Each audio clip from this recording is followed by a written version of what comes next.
To enthuse about wildlife, and we certainly had a few of those.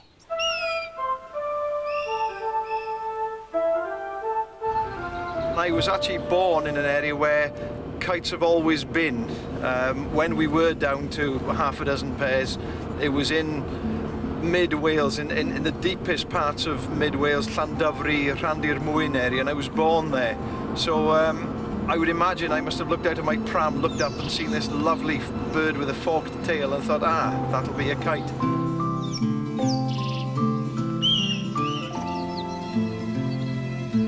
Yes, I'm always pleased when I can get photographs of baby adders because I always hope that I can follow them through to maturity and possibly see them mating with a female. I know the female will be carrying babies and know the parentage of them, and it is very satisfying to be able to recognise them as they go through life.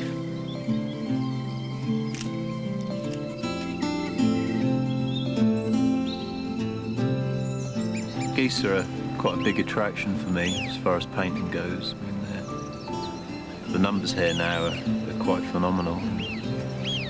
We're getting over, I suppose, sort of 120,000 wild geese here in the winter now of different species. So they do tend to sort of dominate the winter landscape.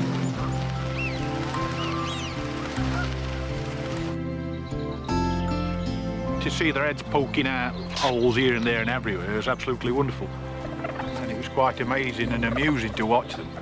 To be stood frozen with your camera, the other side of your camera like this, and stoats running around your feet, and you daren't move because one movement, and they've all gone. You know, you have to probably wait 2 or 3 hours before they come out again. But you daren't put any pressure whatsoever on these animals because as soon as you do, up she comes, she takes her gear, puts it in her bag, they've all gone.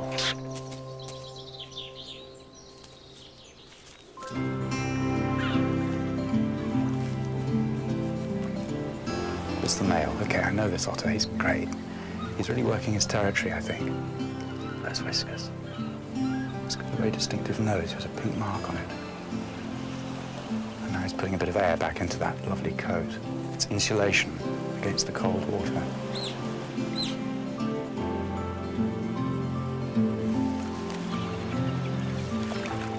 Trying to follow where it is underwater.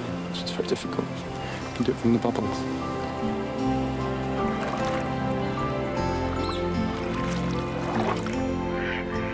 Great crested grebes, they really are my favourite bird. I remember finding a pair on a local gravel pits when I was 11 or 12 and watching them almost every day. You know, that enthusiasm for birds never left me.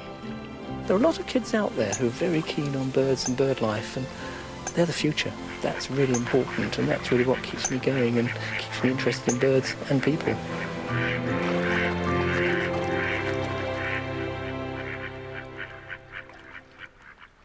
Lovely to see my old mate Peter Holden from the RSPB there. Peter spent a whole lifetime getting young people excited and involved in wildlife. And Mike, our wagtail warden, had an opportunity to do exactly that when a little party of school kids arrived at the farm. Look at that. There you go. Can you see the little nest there? Yeah. So what happens is, when the pied wagtail comes up, she's got a mouth full of insects, and the chicks go, wah! Like that, and open their mouths. And the pied wagtail, mummy and daddy, know where to put the insects. There's this massive big yellow mouth. We'll have to wander back over there so they can let mummy in to feed them. So should we wander back over here? Yeah. Watch yourself on the road. Let's go. Polly and her family were definitely set to be stars of Britain Goes Wild. Every day the parents negotiated the traffic and everything was going really well until one morning we came back, looked in the bank, and the nest was empty.